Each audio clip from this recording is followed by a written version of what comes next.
दोस्तों, आज की कहानी एक पिता और उसके बेटे की है। एक बाप अपने बेटे के लिए क्या-क्या कर सकता है, यह इस कहानी में आपको सब स्पष्ट हो जाएगा। तो चलिए कहानी को शुरू करते हैं। मैं पापा से लड़ाई करके गुस्से में घर से बड़बड़ाता हुआ निकल आया और बस स्टैंड की तरफ जाने लगा। मैं मन ही मन बड़बड़ा रहा था कि पता नहीं कितने पैसे छुपा के रखे हैं, लेकिन मेरे लिए एक बाइक नहीं ले सकते। मैं यहाँ से चला जाऊँगा और तब तक नहीं आऊँगा जब तक मैं अपने पैसों से बाइक नहीं खरीद लेता। मैं यह सोच ही रहा था कि तभी मुझे पैरों में कुछ चुभने का एहसास हुआ। नीचे देखा तो मैंने पाया कि जल्दीबाजी में मैंने अपने पापा के जूते पहन लिए हैं। उस जूते में कील उभरी हुई थी जो बार बार मेरे पैरों में घाव किए जा रही थी, लेकिन उस समय गुस्सा ज़्यादा था, इसलिए मैं बड़बड़ाता हुआ आगे चलता रहा। अचानक मुझे याद आया कि मैं पापा का पर्स भी साथ लेकर आया हूँ। तो मेरे शैतानी दिमाग में एक ख्याल आया, एक आइडिया आई कि क्यों ना आज पापा का पर्स चेक किया जाए, जिसे आज तक पापा ने किसी को हाथ तक लगाने नहीं दिया। न जाने कौन सा खजाना इस पर्स में छुपा के रखे हैं।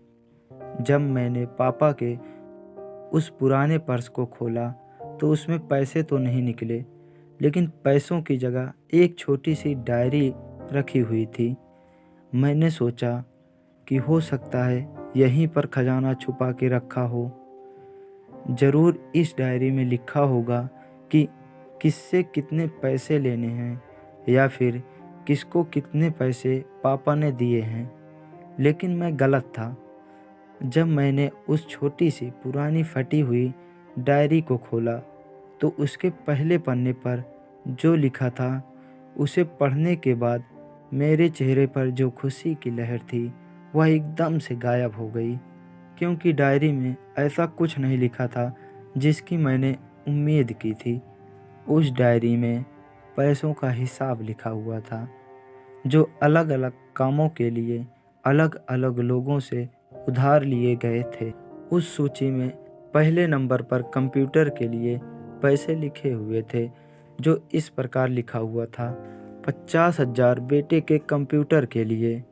वह वही कंप्यूटर था जिसे मैं आज तक इस्तेमाल करते आ रहा हूँ, लेकिन मुझे ये नहीं पता था या मैं यह कभी नहीं सोचा कि उस कंप्यूटर को खरीदने के लिए पैसे कहाँ से आए थे। उस डायरी में दूसरे नंबर पर कैमरे का हिसाब लिखा था। मुझे आज भी याद है जब मैंने पहली बार कैमरे के लिए जिद की थी, तब पापा ने ठीक 2 हफ्ते बाद मेरे जन्मदिन पर दिया था, जिसे देखकर मैं बहुत खुश हुआ था। और मुझे खुश देखकर मुझसे ज़्यादा खुश कोई था तो वह थे मेरे पापा। अब मेरा गुस्सा एकदम गायब सा हो गया था। जब मैंने दूसरा पन्ना पलटा तो उसमें कुछ इच्छाएं लिखी हुई थी। उसमें से जो लिखा था उसमें से पहली इच्छा जो थी वह थी अच्छे जूते पहनना। ये बात मेरे कुछ समझ नहीं आई। तभी मेरा पैर सड़क पर एक गड्ढे में जा पड़ा जिसमें पानी भरा था, जिससे मेरे पैर गीले हो गए। मैंने जूते को पलट कर देखा तो जूता जो था नीचे से फटा हुआ था। ये देखकर मुझे डायरी में लिखी हुई बात समझ आ गई। तभी मुझे माँ और पापा की बात याद आई। माँ हमेशा यह बोलती थी कि अब तो नए जूते ले लो, लेकिन पापा हमेशा बोलते थे कि नहीं, अभी कुछ दिन और चल जाएगा ये जूता, कुछ दिन पहले ही तो लिए थे। वह बात मुझे आज समझ आ रही थी।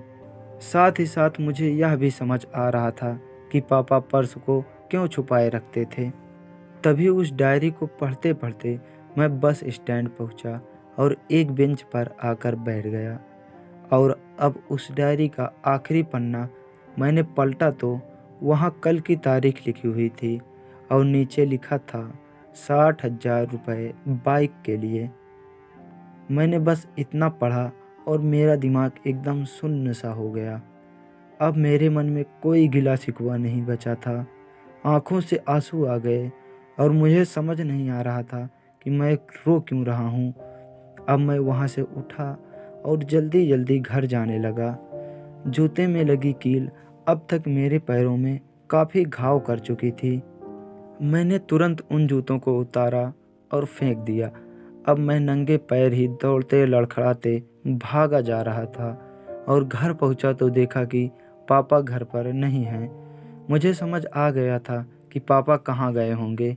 मैं सीधा बाजार की ओर भागा और पता नहीं मुझ में इतनी ताकत कहाँ से आ गई थी कि मैं भागते भागते थक ही नहीं रहा था। और मैं उस बाइक वाले की दुकान पर पहुंचा तो देखा कि मेरे पापा वहीं थे। मैंने पापा को दौड़कर गले लगा लिया। मेरी आंखों से आंसू रुकने का नाम ही नहीं ले रहे थे। मेरे पापा समझ नहीं पा रहे थे कि क्या हो रहा है। मैंने पापा से कहा कि पापा मुझे मोटर बाइक नहीं चाहिए, आप अपने लिए जूते ले लीजिए। अब आज से मैं जो कुछ भी करूँगा वो अपने दम पर करूँगा, अपने मेहनत से करूँगा। दोस्तों, बस इतनी सी थी यह कहानी। उम्मीद करता हूँ कि यह कहानी आपके दिल को छू गई होगी। दोस्तों, हमेशा अपने माता पिता का आदर करें और वो भी यदि किसी चीज़ के लिए मना करें तो आप उनकी मजबूरी को समझिए। दोस्तों, हम अपनी इच्छाओं को, अपनी बातों को अपनी माँ से शेयर करते हैं, उसके बदले में हमारी माँ हमें बहुत प्यार देती है। लेकिन एक पिता ही ऐसा होता है जो अपने प्यार को कभी जाहिर नहीं करता और छुप कर हमसे प्यार करता है और अपनी इच्छाओं को, अपनी खुशियों को छोड़कर हमारी इच्छाओं को हमेशा पूरा करने की कोशिश करता है।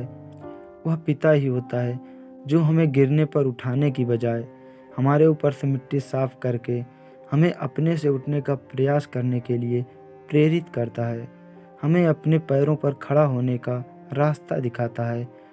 वह जो नहीं कर पाया वह हमें करने के लिए प्रेरित करता है। जो ख्वाब उसने देखे थे वह हमारी अच्छी ज़िंदगी बनाने के लिए अपनी इच्छाओं को साइड में रख कर के हमें हमारी इच्छाओं को आगे बढ़ाने की कोशिश करता है।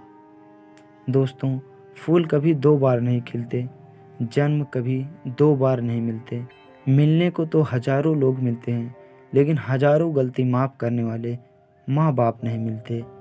दोस्तों, जिन लोगों के माँ बाप होते हैं वह बहुत ही खुश नसीब होते हैं।